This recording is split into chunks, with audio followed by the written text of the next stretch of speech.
Bonjour, sur cette vidéo, nous allons vous exposer la correction de l'exercice 4 de la série 1.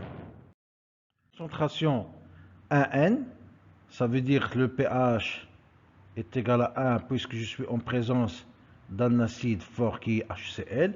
J'introduis une lame de fer. Donc mes constatations sont une coloration qui devient verte et aussi des gaz qui se développent sur l'électrode de cuivre. Donc pour répondre aux questions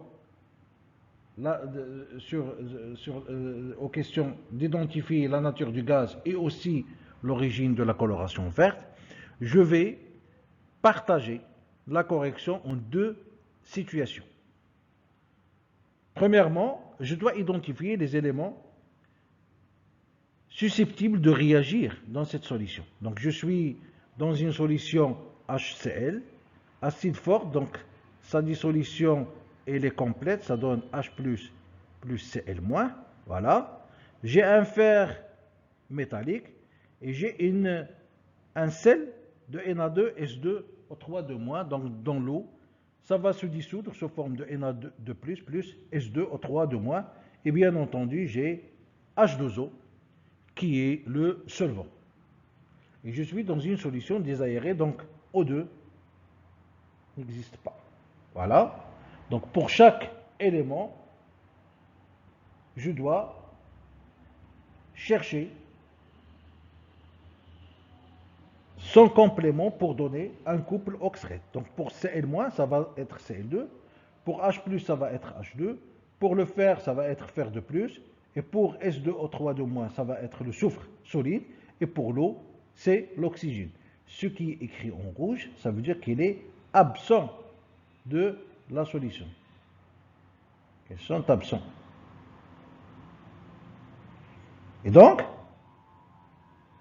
puisqu'il y a un changement de degré d'oxydation, je sais qu'entre ces éléments-là, les éléments à gauche et les éléments à droite, il peut y avoir une demi-réaction électrochimique et alors je peux déterminer les potentiels selon la loi de Nernst. Voilà. Donc pour le chlore, Cl-Cl2 c'est 1,42. Pour l'hydrogène, c'est moins 0,06 pH, le pH est égal à 1. Pour le fer, c'est moins 0,44. Pour le soufre, c'est 0,341. Et pour l'oxygène et l'eau, c'est 1,17. Donc sur une échelle de potentiel, je vais placer mes différentes couples ox-RED. Cl2, O2, S2O3-, H+, et Fe2+, avec les éléments Cl-, H2O, soufre, H2, fer. Donc pour savoir est-ce que je peux avoir une réaction d'oxydoréduction, il suffit de voir est-ce que former un gamma. Eh bien j'ai deux gamma. Voilà le premier gamma et voilà un second gamma. Donc celle de S2O3- sur le fer pour donner Fe2+ et le soufre, et l'autre c'est l'action des protons H+ sur le fer pour donner le Fe2+ et le H2. Quelle est la réaction qui va se faire? Ben, l'oxydant le plus fort, c'est celui qui va se réduire le premier. Et alors, la réaction susceptible de se passer, c'est S2O3- plus 2 fois le fer dans un milieu acide donne le soufre solide. Voilà. Plus 3H2O plus effet de plus. En fait, ce qui se passe, c'est que j'ai une surface de fer sur laquelle, après avoir fait et passé la réaction, ça c'est le fer, j'ai formé alors une couche de soufre.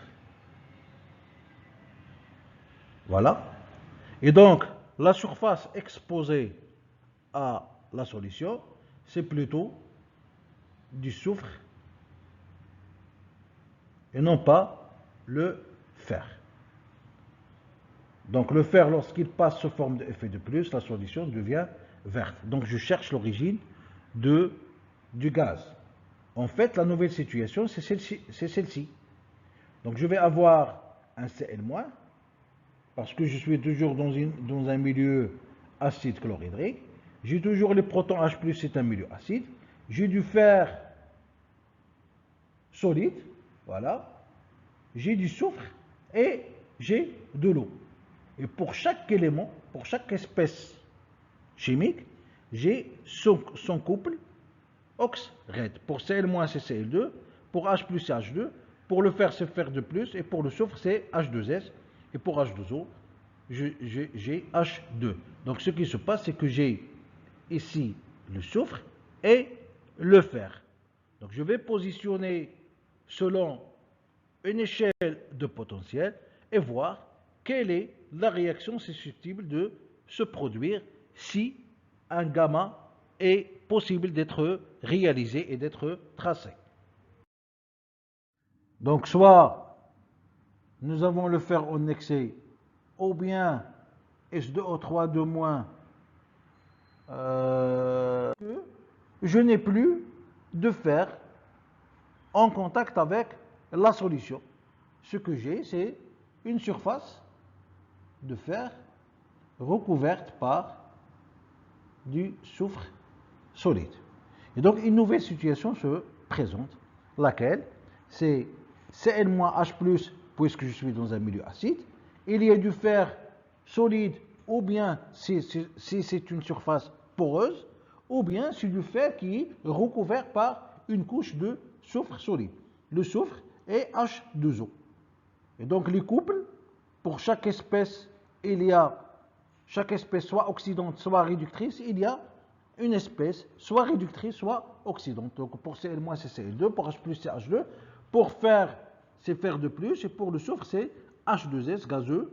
Ça, c'est gaz, ça, c'est gaz, ça, c'est gaz, et ça, c'est gaz. Et donc je cherche pour chaque espèce, voilà, donc toute la concentration de S2O3-, donc je suppose que S2O3-, elle est en faible quantité, et donc toute la concentration, elle est épuisée. Donc je vais avoir que du soufre avec H2S. Je connais la pression de H2S parce que c'est mentionné que toute la pression des gaz, que tous les gaz ont une pression de 1 atmosphère. Bien. Donc, une fois déterminé le potentiel de chaque couple ox-red, je vais les placer selon une échelle de force du couple ox-red. Voilà.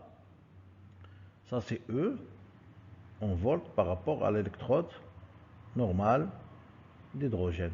Voilà. Et je vais les placer. Ce qui se passe, c'est que je me retrouve avec deux possibilités de gamma. La première, c'est celle-ci. Et la seconde, c'est H+ sur le fer donne Fer2+ et H2. Donc toujours j'ai une oxydation du fer sous forme de Fe2++ 2 électrons. Et puis j'ai soit une réduction de H2S de S du soufre plus 2H+ plus 2 électrons sous forme de H2S, ou bien H+ plus 1 électron donne un demi de H2. Quelle est la réaction qui va avoir lieu?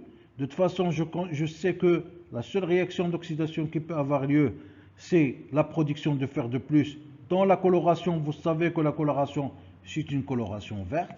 Donc l'origine de cette coloration, je la connais. Et bien entendu, le couple qui va se réduire le premier, c'est celui qui a le potentiel le plus élevé, c'est celui qui est le plus fort. Et donc, je vais m'apercevoir à ce que le dégagement gazeux, c'est du H2S. Et donc, la réaction qui peut avoir lieu, c'est la suivante. Sans oublier que cette réaction dégage une odeur qui est désagréable, c'est celle du gaz H2S. Récapitulons. Donc, le gaz qui va se dégager le premier, c'est H2S. Et la substance verte, elle est l'existence des ions Fe2+ dans la solution.